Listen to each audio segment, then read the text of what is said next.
Hello, welcome to the Adam Fitch Podcast. I'm your host, Adam Fitch. You should know that by the name of the podcast and the fact that this is the 18th episode. I think it's 18. Who knows? We're around there. It's been going for, how long's that? Over 4 months now at this point. I don't know how. It's probably not got much better in terms of production quality and such, but we keep it going. I've still got banging guests. That's the good thing. So today I'm joined by special guests, and I say that every episode because they would not be on the podcast if they were not special in some way. So, right. As I was explaining to my guest beforehand, I haven't done research because that's how I do things. So your name is Nick Ridgeway. I've got that right. Correct. Your in-game name is Ashes.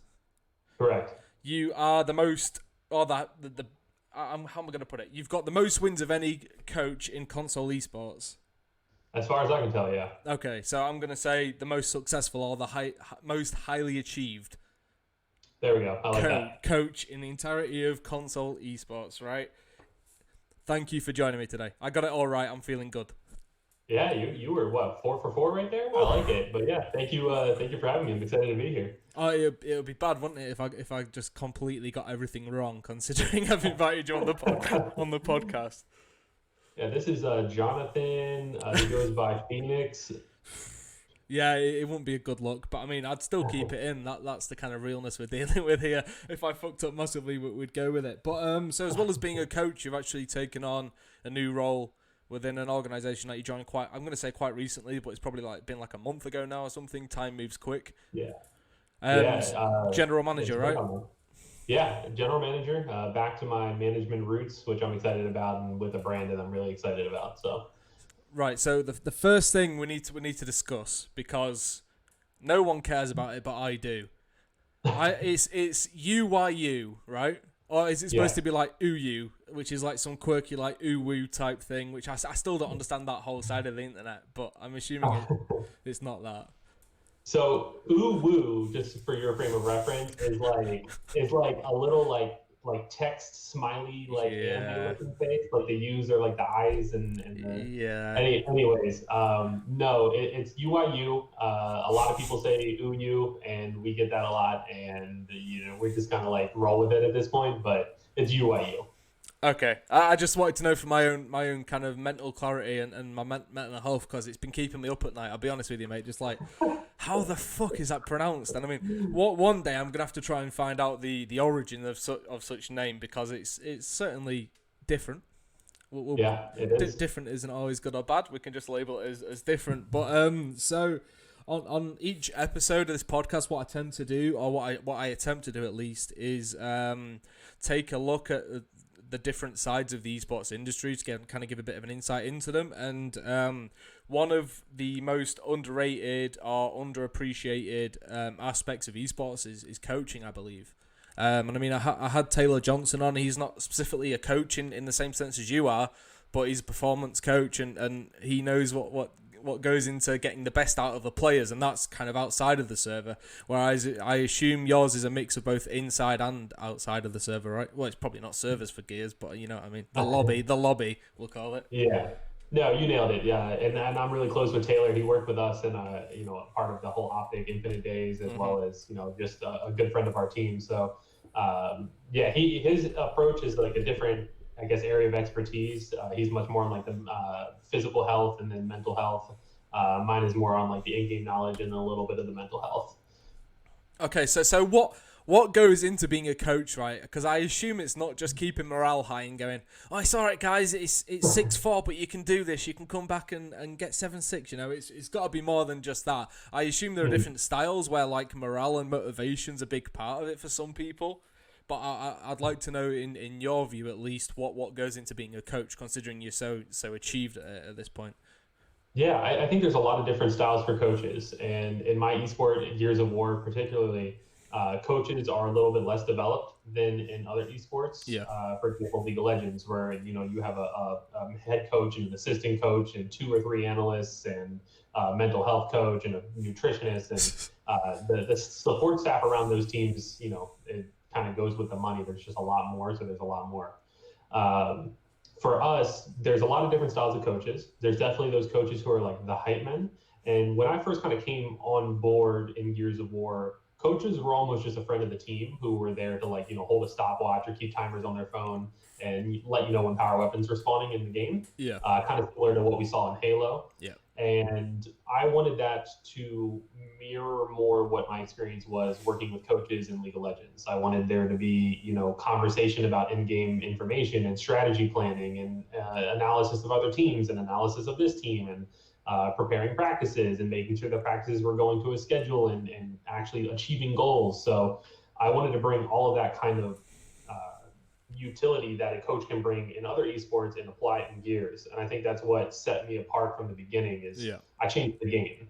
Now we see a lot more coaches mirroring that style. We even see teams in Gears with analysts along with the coaches. And there still are the coaches who are like the hype men. They're there for morale. They're there to pick the team up when they get down. There's the coaches like myself and a few others who do a lot more of like the data analysis as well as the in-game planning and strategy and working with the teams to make sure the practices are leading towards achieving goals, towards improvement. But overall, I think there's a lot of different styles. It's more about catering towards what the team needs or what the players need. Because I'm a firm believer that not every person learns the same way. Yep. Just like you have vision learners and people who can listen to an audiobook and retain it all. And I'm very much of that belief where coaches kind of need to cater their needs to their teams. That makes sense. Well, I mean, on the topic of like morale boosting and motivation, the roster you've had are like obviously bits have changed over the years now, but have mostly been on one side of the stage, just looking at the other side, just going, "You fucking shit! Come on, where are you? You fucking..." Like that. They've always seemingly been fine on like the morale thing. Even if they were like 0-6 down, they'd feel confident in the fact that they can come back and if they just get one individual kill within that losing streak as such, like they'd still go off. And I mean, I assume part of that is like it's been instilled in them to always be confident and to remain composed and so, well, not composed as such, but like remain kind of hopeful and sure of themselves that they can make shit happen, even if they're coming back from a real bad deficit as such. Yeah, I mean, you need to have that confidence in yourself, which I think any competitor needs to be able to be confident that like I can be the best, like, or I am the best, I'm going to win this fight, I'm going to win this race, whatever the case may be. But for them, it's important to be confident, and in any team sport, it's important to be confident in the people who are around you. You got to be able to trust your teammates to be able to make the right decisions in those crucial moments. And after winning so many times, like they definitely build that confidence up more and more, and are able to rely on each other. And as soon as that confidence is shook, that's when you start to see roster changes take place. Yeah. Like, what's the kind of path to being a coach, right? Because it's obvious for players. It's like no one starts gaming with the view of like, oh, I'm going to be in a stadium at some point or in like a huge venue with 3,000 people screaming my name and going crazy when I win $250,000. Like, that's not a thing, right? It's just like, okay, I really enjoy playing this game. And then eventually you get a taste for being better than others and you progress that way. And I assume part of that is the same for a coach, but like what is it? Was it in your mind that kind of made you think, okay, I could actually be better helping other people as opposed to myself being on the sticks as such? Honestly, it was a mix of a few things. For some people, coaches, the best coaches in the world, quote unquote, are the ones who are ex-pros who are retiring and going into that role when they feel like they can't perform at the same level that they need to, or just that next generation of young talent. I don't think that needs to be the case, and I actually argue against it. I wasn't really a pro player, but I did compete, a while ago. I switched to League of Legends and I competed in that, and I found myself struggling to balance competition and school. And obviously school was expensive and competition was free, so I had to make the responsible choice and put more time into school, which meant I had to take a step back from competing. But I was always kind of that team captain. I had those natural kind of leadership abilities. I was organizing our practices anyways, so I figured let me just do that and continue to do that, and somebody can play, the part that I was playing in game, and I'll keep playing the out of game part.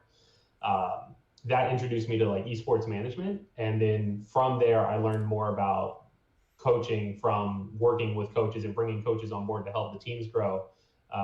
And it just kind of clicked for me, watching people, they come into the practice, they watch the practice and they give that outside perspective. that made sense to me, and I don't know why I hadn't thought of it before that point while I was playing. It just why wouldn't you want somebody with a neutral perspective who's not emotionally invested into what went right or what went wrong, telling you how to be better? Like, it just made sense, and I kind of became fascinated with that. My degree path, although it changed a bunch of times, ended up finalizing and finishing in psychology and social science. So the reason, human behavior and why people think the way they do, and the esports is kind of a magical ecosystem in terms of the fact that we have such a diverse group of people. We have different cultures and different countries and different religions and ethnicities and genders all coming together because of a love for a game or multiple games.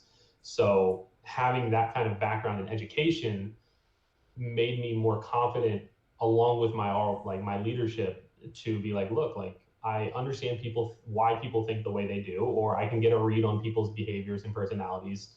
So I feel like and I understand the games. I've always had that analytical perspective on the games. It would just make sense to me to combine those and help these people who are really good at moving their thumbs where I wasn't, do it in a really successful way to achieve their goals. Right.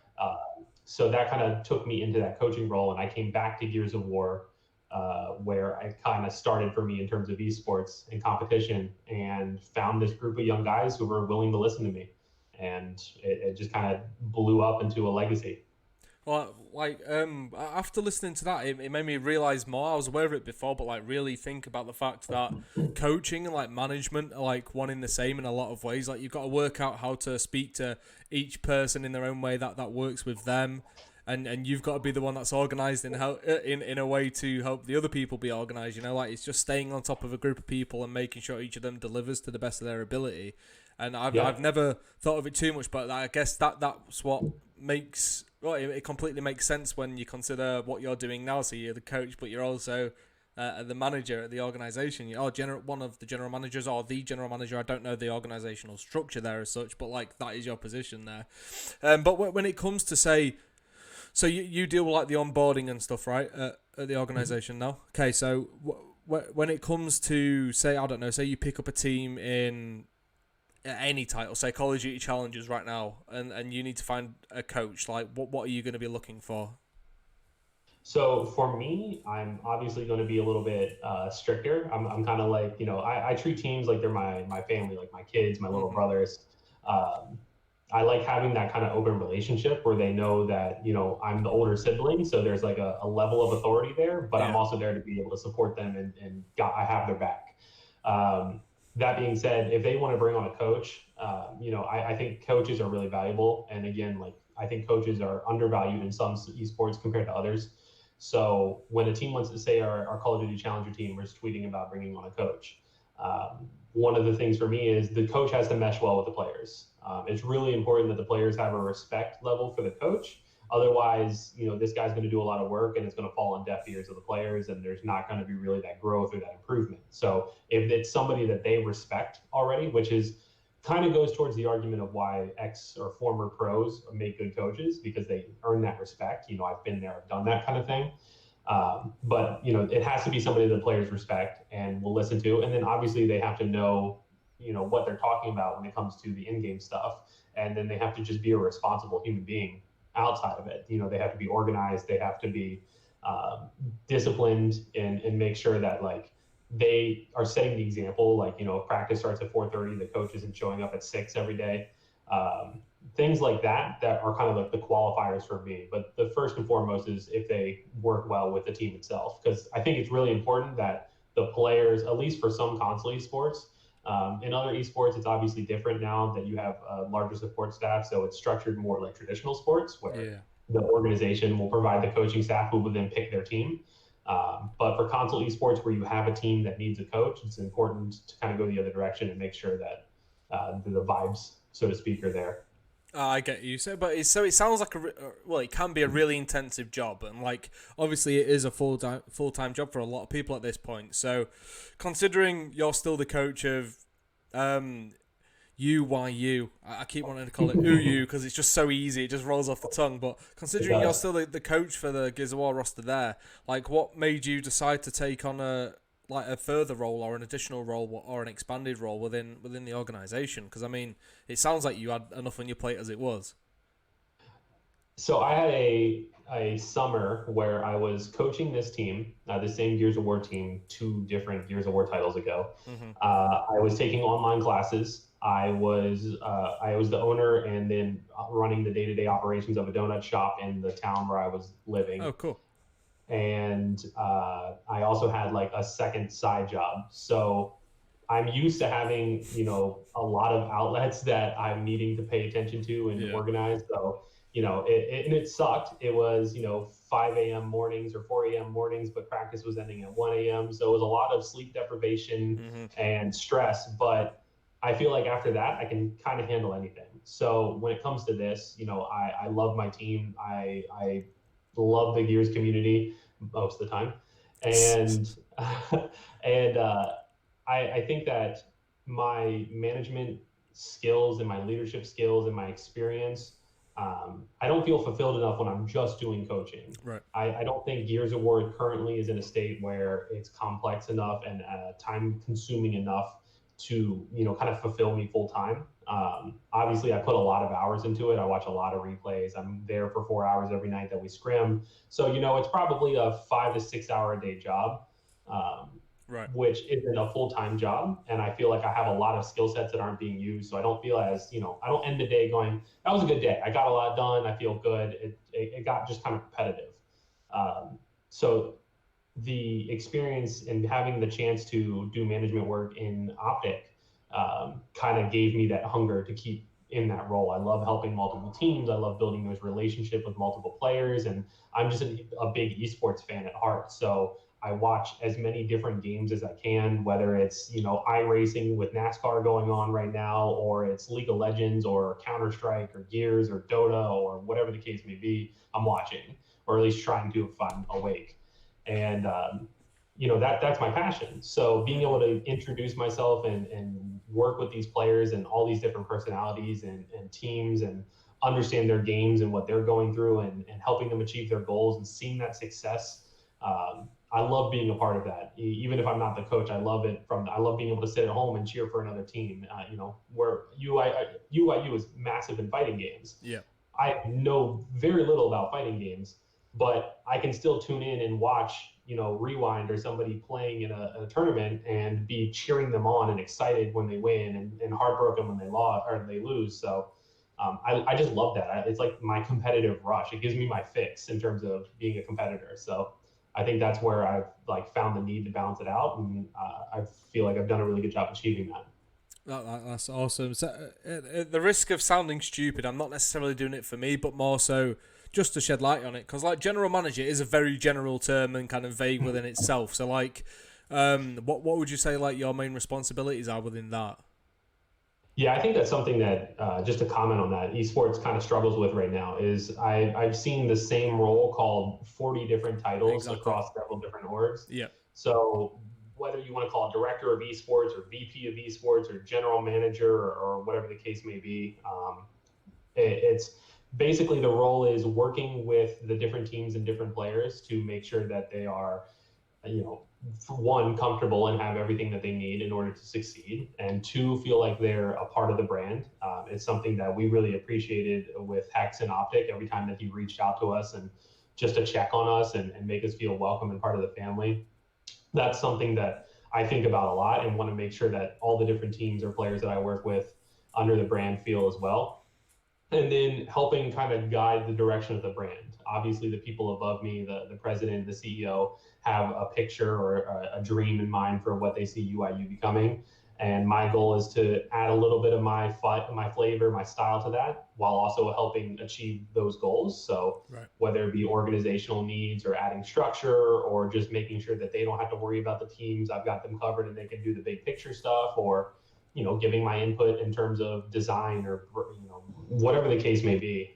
I think it's just it's almost like coaching. It changes from team to team what that general manager role actually means or does. But For me, that's kind of the main part of it, is supporting our esports teams, supporting our staff, and supporting our content creators, and making sure that we're all working towards achieving a bigger picture or a bigger goal. Right, so if you had like a fragile ego like many of the people in esports, you'd probably be called like the executive vice president of esports operations and management, and do you know what I mean? Like, yeah, these titles are popping up all the time, and it's just like it's hard to know what the job actually entails. And I mean, like, it kind of seems silly to ask about general manager because it is such like it's a brief title, but it's not extravagant and stuff like these new ones that are being made up, and the title is obviously old. But yeah, as you say, like it's so widespread now, where to the point where I don't have a fucking clue what people do, and it's like I'm getting LinkedIn requests from people who make themselves seem really important, but they could just be like God. They could just be the janitor, but they could be like director of operation performance. I don't know, just out sanitation.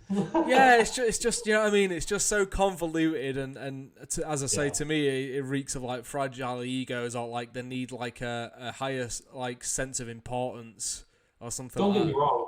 I would love to have that title of like, VP or president of esports or director of esports and the shiny business part. But I think the biggest part for me is I kind of try to live by two things, right? One of them is my mom always told me when I was younger, and I've said this on probably a dozen interviews, make sure that you find what you love to do, which for me is gaming, and figure out a way to make money doing it. Yep. So I've done that. A career in esports, that's my path. We're set. There wasn't a degree for it, unfortunately, when I was in college, but I figured it out, and I'm here, and I got my foot in the door, and I've had some amazing experience. The other thing for me is, and this is going to be even more cliche sounding, but life is too short to just worry about like dollars. You know what I mean? If I'm not feeling excited every day about my job, like I don't want every day to feel like I'm going to work. I want to be like, every day, like, holy shit, this is my job. Like, this is awesome.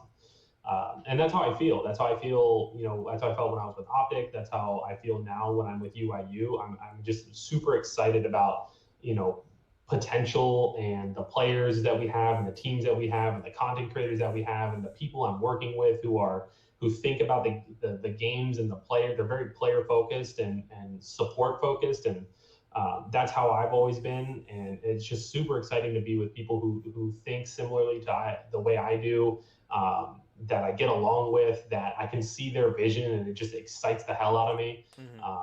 That's the kind of stuff that I live for, and I think makes me so lucky to be in a role that I'm in. So whether you want to call it general manager or the player relations guy or the director of the world, it doesn't matter to me. I'm just excited to like be here and doing it. You know what I mean? Yeah. Well, it's so important though, like just to not overcomplicate things sometimes and just think like, does this make me happy? Is it stopping me sleeping at night because I'm so excited to start the next day? Like, do I hate Mondays? Like, you know what I mean? Like, if you it's a Sunday evening and you're the one thing that's prevalent in your mind is dreading the next day, then something's not quite right, And sometimes you just need to take a step back and really think about that. And yeah, as you say, if it's not exciting you and you've got the kind of the luxury, I guess, to go out there and find something that is exciting to you, or at least you can start building towards that path, and it's extremely important. And money is a factor in it, of course, but as you say, like if you can sustain your lifestyle, your desired lifestyle, and do what you love every day, then it's kind of like the jackpot, And that I almost, I was probably, I'd say like 80% done with esports, like very recently, in the past, like probably a month ago, where I was like, okay, I'm out, because it's just like the people, a lot of the people do my head in, because of my job role. I just hear little bits and bobs that like just get thrown about, and then you see all the moves that are being made, like all the money that's being pumped into places that don't need the money because they're not going to do anything with it, and it's just the whole state of things, because it's still kind of like the Wild West, like it's not entirely regulated and anyone can kind of get into esports and do what they want at this point. It frustrated me a mad amount. And while the job's cool, like being the editor of Esports Insider, like it's a respected publication and such, it's just part of me, I was just like, I could just leave all this now and find something new. But it was the fact is, I didn't have what was next in mind for me to take any sort of leap. And I was like, well, I'm not hating what I'm doing. It's just I feel like I'm surrounded by idiots sometimes. But I still enjoy the actions of what I'm doing, like like leading a publication and deciding the direction we're going to go in, and working with the writers to make sure they're good, and working with the people above me to make sure they're good. You know, it's just all over the shop, and so I was almost out, and I kind of had like an epiphany one night when I was thinking about what I like and all this kind of stuff, and I go back to like gaming back in the day when I was really young, and I was like, okay, yeah, so I really like gaming, and then I remember I've always liked writing, and I'm like, so I'm gonna try and escape from something that I do like when I like have the perspective right. When I'm looking at the good stuff instead of the bad stuff, I am fucking excited. So I was nearly almost out, and sometimes it's good to just remind people, if you can, like, I'm not saying quit your job right now if you haven't got a backup plan or a side hustle already, but like work towards what makes you happy, because as you say, life is too short to fuck about like doing something you hate for 20 years and looking back when you're 70 and thinking, oh shit, I regret this. I wasted so many years of my life doing shit not for me. Like, you know what I mean? It's wild. It's like we're too fragile. You know, it takes it. We just don't have the time that we think we do. We think, you know, when we're young, we think we're immortal and we have all the time in the world, and that passes by in the blink of an eye. And, you know, even if it's just a side hobby, you know, that's working towards slowly getting to where you are doing what you love to do as like a job, you know, starting it off as just a side hustle or a side hobby is important. You know, something that makes you happy, not just a monotonous 9-to-5 grind every single day to make ends meet, or even if it pays good money. You know, it's money can't buy money can't buy happiness in theory. I would love to have a bunch of money and, you know, buy whatever I wanted. That would make me happy for a little while. But in a way, I agree. You know, if I was just stupid rich doing something I didn't love, then I wouldn't be happy. So that's kind of the reason why I'm so invested in esports. Well, yeah, I'm happy to say I'm reinvested in it. I just need to find the passion for Twitter again, because at the moment I can't be arsed with it, but I know I need to fucking use it, because if I want to call them competitors, I could call them colleagues depending on how I look at it, but like all of them are using it all the time, and the reason they're popular is because of that, not because of their work. So I need to get back on it, and it's fucking annoying, but it is what it is. It is what it is. Social media is a curse. It's a blessing and a curse. It's a great way to make connections and to build a clout or fame, so to speak. Yeah. You know, real to me that we have fans, or I have people asking me to sign stuff or take pictures, but at the same time, like, social media is one of the main things that like gets me into like little dark holes of like screw the world feelings, where you know, it's just one bad day, you woke up on the wrong side of the bed, you're not in a good mood, you stubbed your toe, and then you get on Twitter and you see 6 people telling me I'm a piece of shit, and it's just like well, like whatever. You just don't want to deal with it. But and then you go back to remembering that social media matters none. Like, it doesn't matter at all in the grand scheme of things. And then you think, well, why am I using it then? Like, why am I putting myself out there? And you're getting like stuck in like some sort of loop, and it's not good at all. So sometimes you just like need to take yourself out of it and think, okay, what I'm going to be doing is treating it like a job. Like, okay, I have to do X amount each day. Let's sit down for 10 minutes and think about what I want to write. Let's think about the opinions that I have, like that'll matter to people, you know, and kind of treating it that way, because socially now it's really like anti-social media, isn't it? There's nothing really social about it at all. It's wild. And it's this weird double-edged sword where we need it for our industry. You know, esports thrives on social media, on Twitter, Instagram, whatever the case may be, and clout matters, unfortunately, but it sucks sometimes. Like, there are some days where like I'm addicted to it, but I hate it. So it's, you know, it's a weird double-edged sword that we just have to live with and deal with. And you just got to remember, like, the part that I had to learn pretty early on with Optic too was just like, even if there's one negative voice and 100 positive voices, like that negative one is going to stand out naturally. That's going to be the comment that I remember on my video. That's going to be the viewer that I remember in my chat, or the reply on my tweet that I remember. But you know, they're all, it's you got to focus on the positive ones, and that's what I try to do. I agree, and I'd also say like Infinite Esports is like a double-edged sword as well, in a sense. But I want to get onto that a little bit. It's not going to be an infinite ragging session. I think I've said it in a previous podcast, but I'll reiterate here. I've spoken to a lot of people who work there, like post the sale and such, and they've all moved on. And like, I don't think the blame was always in the right place. I don't think that. Well, I think a lot of people got unnecessary slack and flack from people where they shouldn't have, and and it was all kind of breeded by certain people pushing shit publicly when they had huge platforms. So I say all that to say, I think Infinite Esports, in theory, had a really good thing going, or at least had a good format and infrastructure, but it never kind of took off, or it wasn't the right time, or the right people weren't in place for it in terms of like the high up level. But so you took on a GM role there as well, right? Was it GM? Assistant GM. Assistant GM. So what's the difference there? You're just working alongside somebody else. Yeah, honestly, I was for all intents and purposes, it was almost like I was a co-GM. So it was myself and Ramon. Ramon was handling the League of Legends side of Optic, and pretty much everything else except maybe Counter-Strike. Like I helped with Counter-Strike, but Jacob, the VP of esports, was mostly his baby.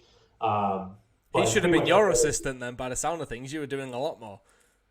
He did a lot of the contracts and stuff like that, and so there was a whole esports department because we had obviously multiple brands under Infinite. Yeah, Infinite was Infinite was a great idea. I'm trying to think of the right way to word this. With a lot of amazingly talented people, like the connections that I've gotten from that whole Infinite saga have been invaluable. The people are some of the they're going to be the next generation if they aren't already of top esports people across the entire thing, whether it be marketing or just people like myself in management roles or graphic designers or videographers or whatever the case may be. They're just amazing people.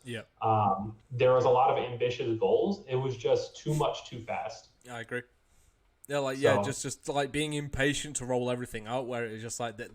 Perhaps the industry wasn't at the right place, and it wasn't the right time for it to really take off. But so this is purely from memory. I've not gone back and looked at all. I could be completely wrong here, and if so, then so be it. But were you involved in the international side, so the Optic Global initiative? Yes and no. So there was a point where I was asked one day, "Hey, can you do an interview about Optic India that we're announcing?" Oh shit, I remember. And I was like, I don't know anything about Optic India, and they were like, "Oh, it should be pretty easy. Here's the talking points. Go." And I was like, "All right, cool." And so I did the interview, and there was I'm a good talker, so there was points that I was able to kind of talk myself out of not knowing anything. But again, I understood the picture of it. India was an untapped esports market with a population of 1.3 billion or some crazy number. So it made sense from a business perspective. I think the problem was the Optic brand and culture wasn't appreciated in a lot of those decisions. Optic was a special entity within esports. It was different than other orgs. It's not just something where you can throw a bunch of names under it and call it Optic. You had to get it was almost, I don't mean this in any kind of disrespectful connotation, but it's almost like a fraternity where there's kind of a pecking order and respect your elders in a fraternity. You respect the brothers who were before you, and that wasn't fully understood. And that's part of the reason why I got promoted to assistant general manager, is because I was one of the people who was in the office every day going that's not a good idea. You shouldn't do that. Have you talked to, do the guys know? So that understanding kind of helped me move along in my career, but at the same time was also kind of heartbreaking to see how everything went down. I think the only major part that I had a hand in was Optic Mexico, the Gears of War team. And that was just because I knew those guys. It just made sense from a business standpoint. Optic International was already happening, right? Mm-hmm. I knew Mexico, Gears of War was a major esport in Mexico. That's why the events there are so successful. You have a team that's the number one in the region and has been for a long time. They have pretty much everything covered in terms of travel, hotel, all that stuff. So they just need salaries. And that region is paid, lower salaries than other regions. So they're not that expensive as a team. And their fan base is fucking massive.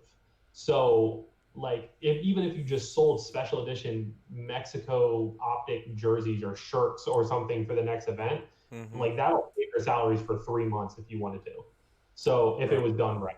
That was kind of my thought process behind it. And it we started it, and then other sides of it weren't executed. So, and then everything obviously went downhill. So Well, from the perspective of like I really got into esports because of Optic back in the day, like playing with Hex in like 1v1 on shipment and stuff like back then, and I'd followed ever since, and that's the reason I got into esports as a fan of Call of Duty. Then when they expanded, I kind of followed Halo and CS:GO and such, right? But like one thing I've noticed from the Optic side, as you say, it was like kind of like one big family in a sense, but like yeah, if they ever expanded, if the brand ever expanded into a new game, it would be done so well. There'd be like a tease or an introduction on Vision, and then you would see in vlogs and other content pieces these new players and such would be like weaved in, and you can kind of see like it was a big family feel, but with like India and Mexico and Brazil and there was Southeast Asia, which were like 3 Facebook streamers,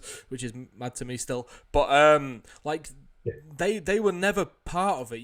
They felt like Infinite, whereas Optic was all the other people. You know, it was kind of fighting against Infinite. It was very strange to me how I don't know how the existing or like the pre-Infinite players and such would have been with the new additions and such. I don't know the dynamic there, and I know it was kind of like the content creators and players versus Infinite, so I know it had probably been a very weird dynamic there.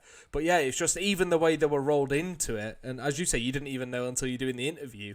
Like it just seemed forced and rushed and almost like antithetical to what Optic was. Yeah, it wasn't. It wasn't what Optic was about. And I was like you know, like I knew about esports before Optic, but I became of Optic very early on and followed the COD team. I loved the brand. I mean, I used to have Challenger League of Legends teams that I was managing or coaching back in like 2012, 2013, probably 2013. And I would be like on calls with the players after the scrims, like talking about like, man, I really want to get as part of Optic. Like, this brand is so cool. Let me link you Hex's blog. Like, this is so dope. Like, imagine us being in a team house. Imagine us being with, like, Hex and these guys. Like, this would be so awesome. And, I mean, this was, like, stuff that I was dreaming of in 2013. And I cried when I got, like, the news that we were going to join Optic with the Gears team. Like, I went and told my mom and I cried. That's kind of like you've made it moment. Like, not many people got that opportunity at all. Yeah, exactly. Yeah, so the fact that was happening, and then like meeting Hex for the first time, and like trying so hard not to like be thunderstruck. It was a dream. I read the book. You know, like I was literally like when does Optic play kind of fan. And then to see it, I don't want to say dismantled, but to see it not understood or respected for what it was, and being in a position where no matter what I said, my voice wasn't heard or was ignored, or I don't want to blame people, but I felt like no matter what, I didn't have enough power to help. Right. And that was the part. And then also witnessing like, for all intents and purposes, like basically a civil war internal. It just sucked. You know, like I achieved my dream, and then esports moved me to Texas, and I thought, I'm going into management now, and but before I even moved to Texas, I was offered the management role for the League of Legends team. I was told you could, we want to move you up into management. We have a role for you here. We'll bring you to Texas. You'll be with the core of Optic, and you'll be able to stay with the Gears team if you want to keep coaching them. And or we can send you to California. You can work on building the League of Legends team and that side of Optic. And that was a really hard decision for me because obviously League of Legends was and is my favorite game. Right. So I'm having the chance to go back and achieve that dream of being part of the LCS with my favorite brand, but then I wouldn't be with the core, which is like what I wanted. I wanted to have that connection to, the people in the Scuff House and the Hex, and to learn from him and his expertise. And I chose the Dallas path because of that. Right. And then watching it just turn into what it did sucked. I mean, like there was just so many like tragically major moments of like, just, oh my God, like this is horrible. So, I don't regret my decision. I regret not being able to do more. Yeah. But it was heartbreaking, and I think we all felt that. All of us who like truly cared about Optic, and I mean, like even some of the creators can tell you, like there would be days where I'm texting them, I'm going like what are you guys upset about? So like I can go say that in today's meeting, like and try to avoid that, or like maybe we can like have a group call and like figure this out, or like I don't know, just trying something. But it was so far above me and out of my control that I had to watch the ship sink until like the Gears team and I just decided like, look, this is not the direction this is not what we signed up for when we joined Optic. And then, they were selling, and luckily I can't remember, Ari from Immortals was gracious enough to release us from our contracts for our requests. So. Yeah. I remember speaking to you around that time, actually, because I think you said, like, it was either yourself or someone within Infinite, who I should not name, who I've got in mind, but was like, we're leaving soon, it's been announced soon. I was like, oh, fuck. Like, were you one of the first teams to depart the Optic brand as well? I think either PUBG or Counter-Strike, and then us. Well, yeah, like PUBG was like dropped because PUBG's dead. A bit of a different one there. Yeah, but I think like timing wise, it was like them, and then the sale was announced, and then us, I think. Right, and then like Optic is kind of alive in two ways now. Obviously, is OGLA under the control of IGC, and then like it's kind of still happening in a sense with Energy. Obviously, with Hex going over there, and then there's Scump and Formal, and then there's Embos is over there, and it's just Hitch, obviously, with TST and such. And you guys signed with Energy at one point, right? You were there at some point. Yeah, like, what's that, sorry? We were there for, I believe, 3 months. Right, okay. And it's just... Maybe 4. And can you speak about that at all? Like, did it feel like a reunion at that point when you signed with those, or was it different? Because I mean, I don't know if like the Optic magic can ever be recaptured. I don't know. Yeah, I mean, it definitely did. Like, we signed on, and we had no idea that was like part of the plan. And then next thing we know, like there's the announcing of Hex coming on board and the Call of Duty spot, and then obviously with Hex, the rumors of who he's trying to get for the COD team and those announcements. And I remember one of the early calls or meetings I had with their general manager. I was asked, like, because I kept like throwing it out there, like, hey, like I did this for Optic, so I'm the Gears coach now, but if you guys ever need help or like want more, like that's what I love to do. I have time. So like we would have calls and stuff, and he was asking about content creators, and I was like, you should look at TST. Like they do this crazy thing that nobody else really is doing on Twitch, where it's like a tri-stream on one channel, and they're entertaining and they're good friends, and they're part of that, like the Optic brand, and then I think that was already part of their strategy, and so that was a really good acquisition, and it did start to feel like that in a way, and I was excited, especially with Hex coming on board, because I had always felt like Hex and I didn't get to get as close as I had hoped, and I have just this tremendous amount of respect. Like he's, in terms of like esports heroes, like he's up there because he's just a mastermind. Like you were mentioning earlier, like when he's bringing on new teams to Optic, like he did it almost like a show, like a sitcom, like they were integrated into the family, not just as like a new team, but as a character on this like Optic show. And so it was just so brilliant, and there was so many like there's just a level of creativity and organization, and then just skill that he has that I wanted to like learn from. So I was super excited. I was like, okay, Optics and NRG, that means I got like a second chance. Like this is going to be awesome. And then unfortunately, we parted ways with NRG. They released us from our contracts, and so we had to look for a new home. And then we came across UIU, and it's been a success story since. Well, minus Mexico. No, but I mean, I don't know. It seems like you landed on your feet, and that's a really good thing to see, considering I've watched ever since ever since you joined Optic is when I became aware I was not a Gears of War esports fan. Prior to that, I have to admit, like it's just I think I owned the first Gears of War on Xbox 360 back in the day, and like I've always been a COD guy, right? And there was a bit of Halo in there, so like for me, I played maybe 2 games and I was out. I was just like, I don't have a fucking clue what's happening. I'm going back to what I know, But I feel like there's a perspective I'll get from you that like no one else can really provide. I feel like it's very unique to you. Like, what do you think like the Gears esports scene needs to like give it a boost, like to really like I don't know how to like thrust it up into the next tier of esports, if you want to call it that. This imaginary tier we've all got. Whereas tier 1, you know who they are. Tier 2, you know who they are. Like, what does it need to keep it growing and such, or get it growing if it's not already? I haven't followed it too closely in that sense. Well, Gears has kind of been through a really interesting life cycle where in Gears of War 1 and Gears of War 2, it was part of the MLG Pro circuit, so it was up there. Halo, it wasn't as big as Halo, but it was there, before Call of Duty and whatnot, and then it got dropped from the Pro circuit.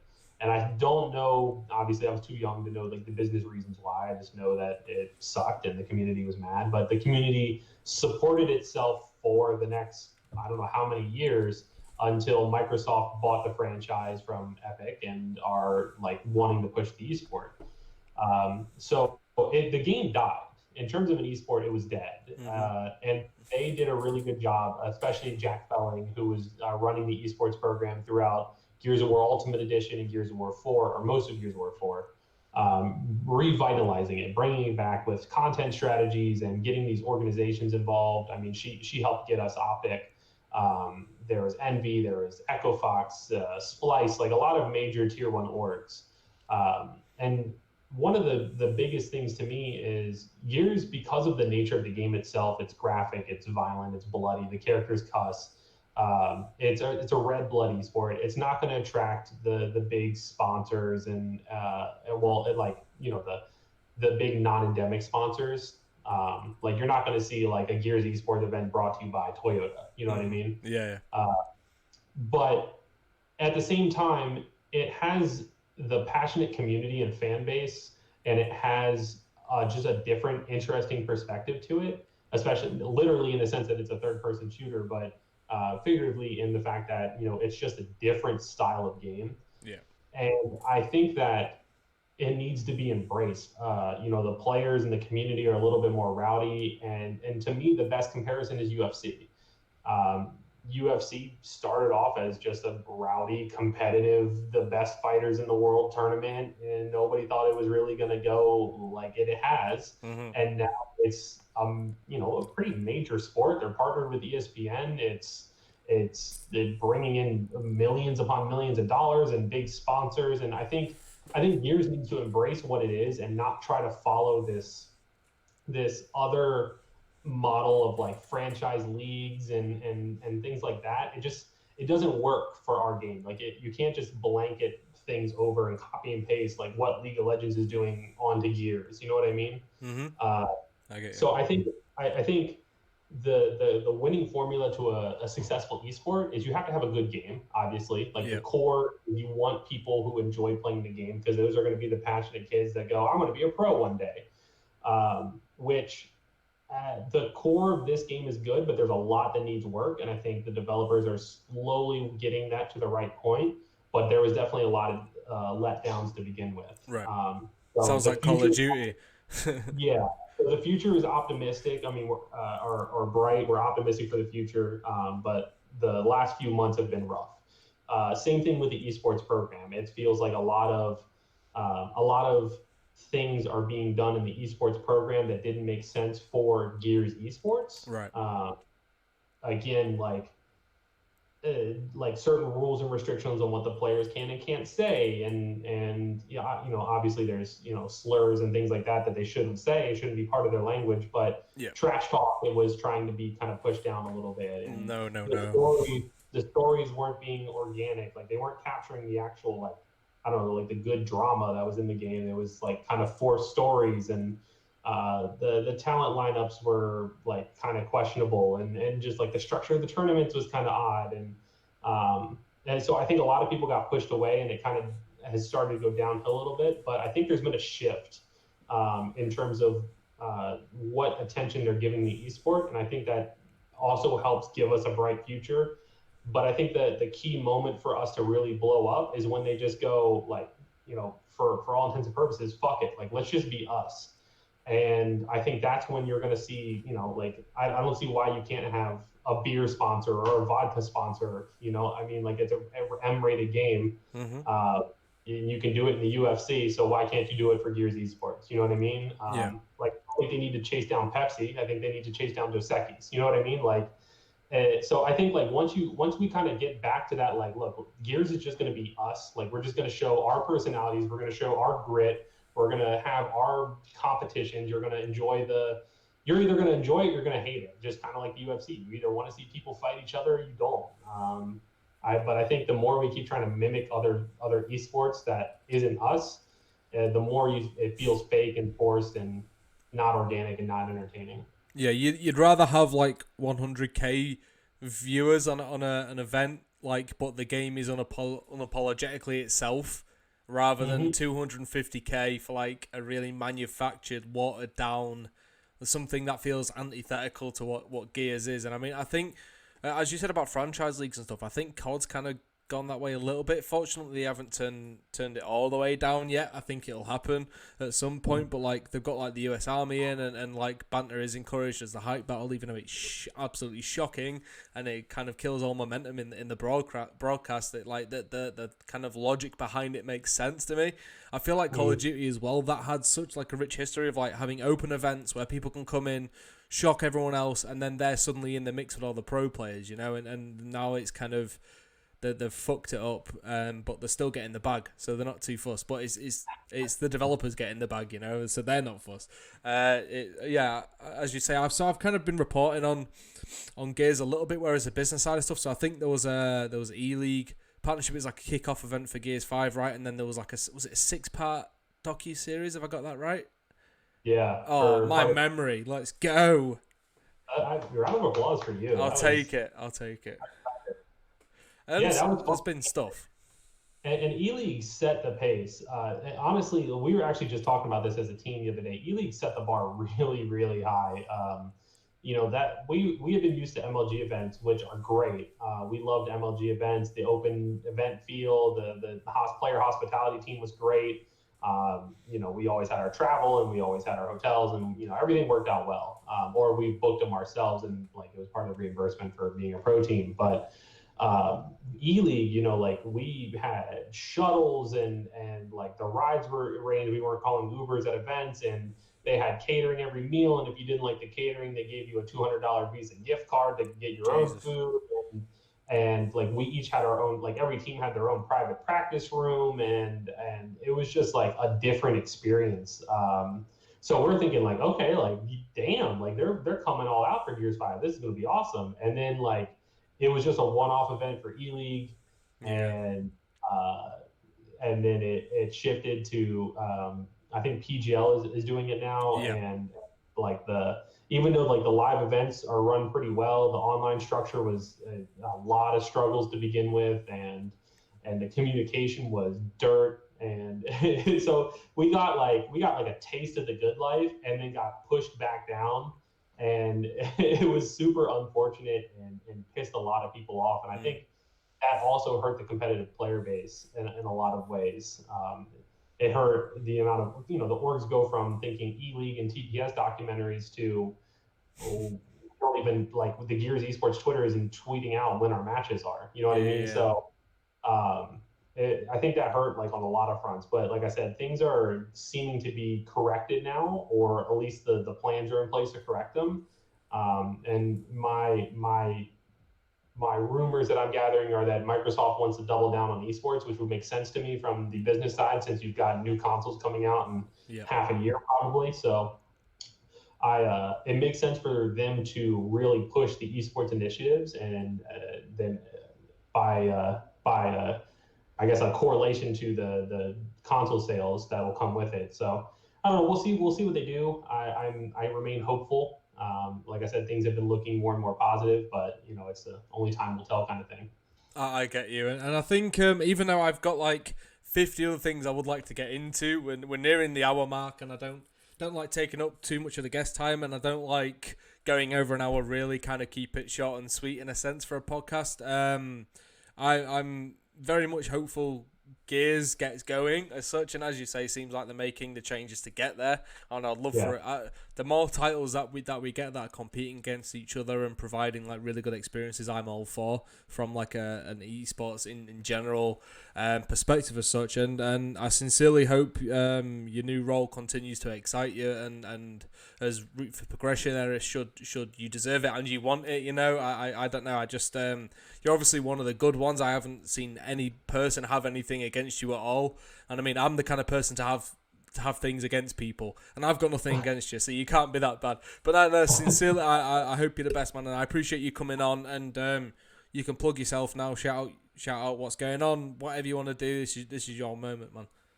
Definitely. Well, again, thank you so much for the kind words. I thanked you before too when you covered the article about me being hired. And yeah, if anybody's interested, I'm at THY Ashes, Thy Ashes on Twitter, Instagram, Twitch, and YouTube. Make sure to give my org UIU a follow on Twitter. It's just at UIU. They're amazing, and Adam, they are good people, which is why I'm so excited to work for them. You know, you and I have a lot of ideas that align, and they have a lot of ideas that align with me. So I think they're people that you would really like. There's some, like you say, some of the good ones in esports. So make sure to follow us and look out for what we have coming, because even though the world's crazy right now, we have a lot of big plans and we're excited to execute on them. And again, thank you, man. It's been an honor. Oh, of course, man. And one last thing. You've got your own podcast, right? You should plug that a little bit, I think. Yeah, definitely. My podcast, The Ashcast, which you need to be a guest on, by the way. Whenever you want me, I'm there. Definitely. Let's get that set up. But it's on YouTube, figuring out all the other stuff. But YouTube on my channel, just Ashcast. There's 4 or 5 episodes up there, so check it out. Pretty good content. There you go. I'll help you out with all that, because this podcast is on YouTube, it's on Spotify, it's on Apple Podcasts, Google Podcasts, Stitcher. I don't know the name of all the others. Is Pocket Cast one? Is Break something? I don't know. It's on all of them anyway. If you want to watch or listen to this, take your pick wherever it is. Wherever you want to go, I should say, it will be there. Again, thank you for coming on, Ashes. I really appreciate it. And thank you to everyone for either watching or listening. I appreciate it. We're on a roll. We're not going to stop. I may up the frequency of episodes to 2 a week and help shed some light on people who may kind of be affected by coronavirus, like career-wise. I think that's something I'm going to do, but I've got to figure out the logistics and build up a list of people willing to come on and stuff. So just kind of plenty of content coming still, as you do. There's more and more content than ever, but it's going from everyone at the moment, obviously for obvious reasons. But I'm not gonna stop. So yeah, check out Ashcast. Check out his Twitter, YouTube, all of it. And mine while you're at it. Fuck it, I'll plug myself for once. And I'll catch you on the next episode. Cheers for tuning in.